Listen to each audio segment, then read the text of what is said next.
There's even trouble in space. Russia has launched an Inspector satellite that reportedly tailed a high value US government satellite in its orbit and threatened to use an anti satellite weapon against US Starlink satellites, arguing that they are not merely a commercial system, but a military one as well.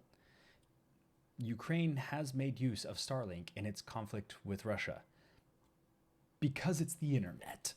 It's the internet. Yeah. So essentially, this kind of cyber technology concern got layered in there because, on top of all the other issues, this might just be too much for us to manage. So, yeah, that's the global state of things in 2023. No Yay! big deal. No We big deal. might have to put an anxiety disclaimer at the top of this episode Yeah, actually, that's a good point. because it If really talk of does. the apocalypse stresses you out, Yeah. this podcast might, but just skip to the good news.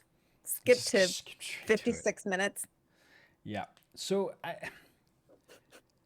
This does sound really bleak whenever we kind of cram it all together at the same time. And you gotta imagine that the offices of the Bulletin are kind of bleak because this is what they spend their entire Yeah. day, week, career, you know, researching and thinking Yeah. about and studying. But the good news is that there are people who are paying attention to these things. They are trying to make a difference. There are people that are actively working to combat these problems. I know many of them personally, and obviously not the whole team, but there are just in the Yeah. United States alone thousands upon thousands of people dedicated to addressing these problems, and they are not alone. There's global efforts to address these issues. Frankly, I'm fairly positive that everybody on the planet would feel a lot better if nukes didn't exist at all, as far as a weapon Yeah. goes. I would personally. That's just me.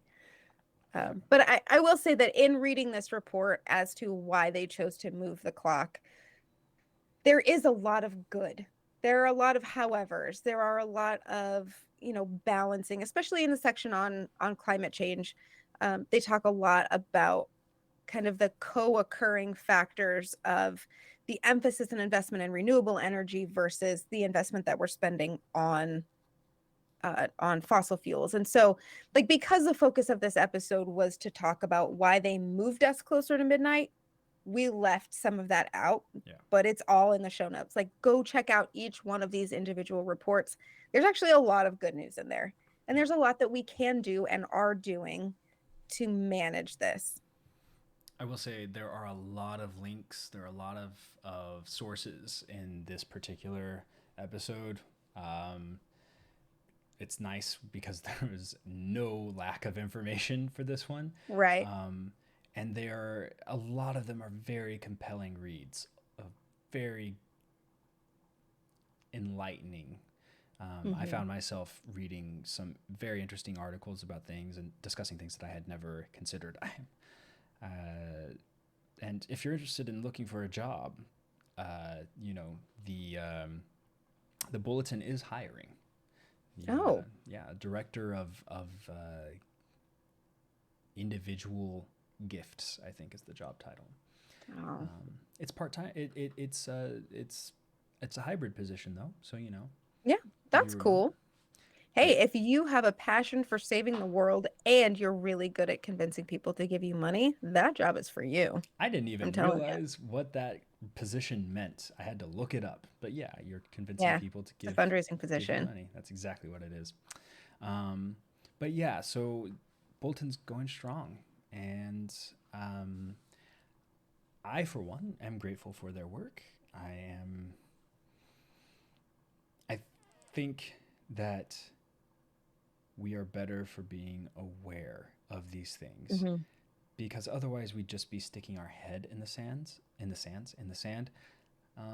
The problems wouldn't go away if they if we weren't looking for them, they would just exist in darkness and then surprise us when they blew us all up with a radioactive virus. You know, I'm just trying to Yeah. combine all of them. And then it got hot. The end. Global warming. Yeah. No, and I mean, it's weird, but I am also kind of encouraged by how much this choice to move the clock forward was influenced by the conflict in Ukraine, Yeah. because that feels resolvable. Yeah. I had that thought too. I was like, well, yes, we're the closest point we've ever been, but it's specifically because, or in large part because of this conflict, which can be resolved, Yeah, which means it should move away from midnight, should, in the next, hopefully, year. right. You know, Yeah, I mean, fingers crossed. that's my favorite emoji right now, but yeah. So that feels encouraging to me. Um, it's not all doom and gloom. No. It's just some doom and gloom. You want to find more some doom and gloom, though? I've got a website for you. It contains both doom and gloom and good news because It's it's true. our website. It's firesidebreakdowns.com. You go there, you can find our show notes. Our show notes have our write ups of every episode. Our write ups have our sources in it, so you can check what we wrote and why we wrote it and who said what, and decide for yourself if you believe that they're a credible source. You can also find links to our other episodes. You can listen to them all on the website. You can find links to our social media. It finally hit 60% humidity, which is why it shut off. You can find links to all of our social media, where we periodically post stuff like we're real people or something. And also, most importantly, I think, our Patreon. If you think we're worth throwing money at, I promise you we are.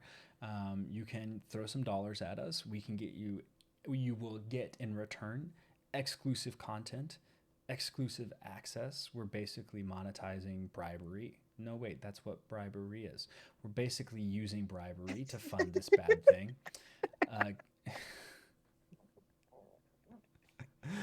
And you know what? We encourage you to bribe us. Please. Mm-hmm. Please bribe us. Please. Please bribe us. You know who else is going to be bribed in a couple weeks?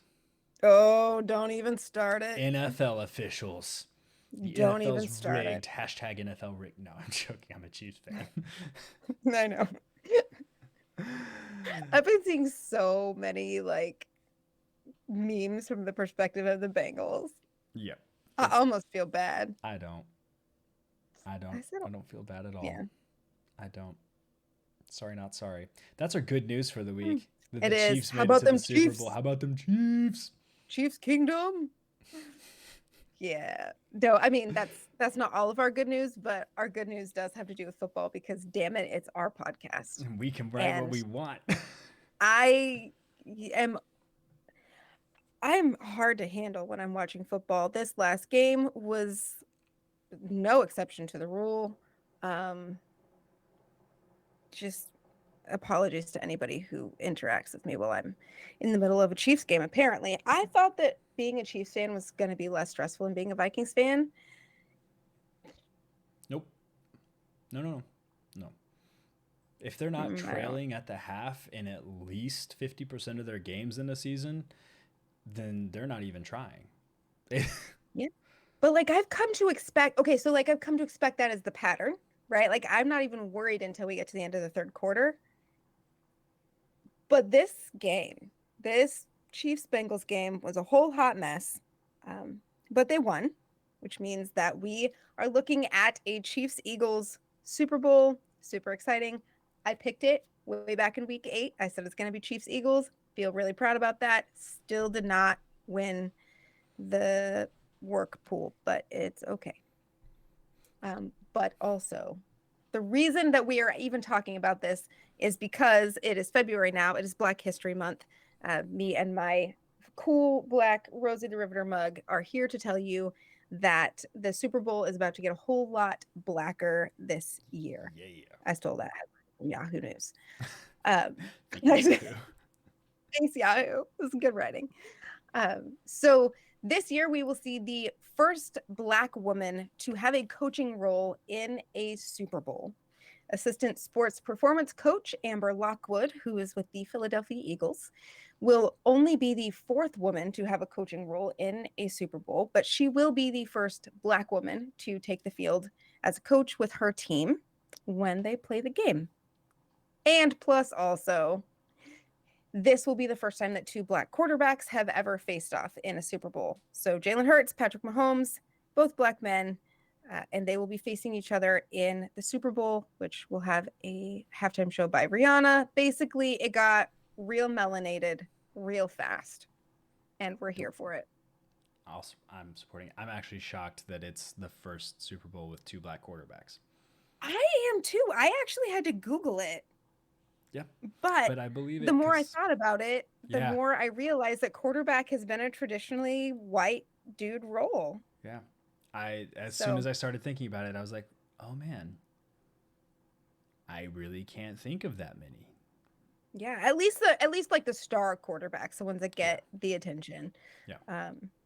So yeah, it'll be really exciting. Pretty dope. I'm very excited for it. I'm gonna stay up too late watching it. Absolutely. I'm setting aside. I'm gonna be exhausted. I'm getting my CrossFit level 1 certification that weekend, so I'm gonna spend the whole weekend. That's so fun. Yeah, spend that whole weekend in the gym, and then I'm gonna come home and I'm gonna stuff my face with a lot of really unhealthy food. Carb load. And it's gonna be awesome. I'm very excited for it. So, that said, it's time for us to go to bed. So until the next time we speak with you, which might be in 2 weeks if the pattern holds, it might be next week if we're feeling particularly ambitious. We don't know, so we can't tell you. But until that point, thank you so much for your tolerance. Thank you so much for your support. We will speak with you as soon as we can. And until that point, take care of each other.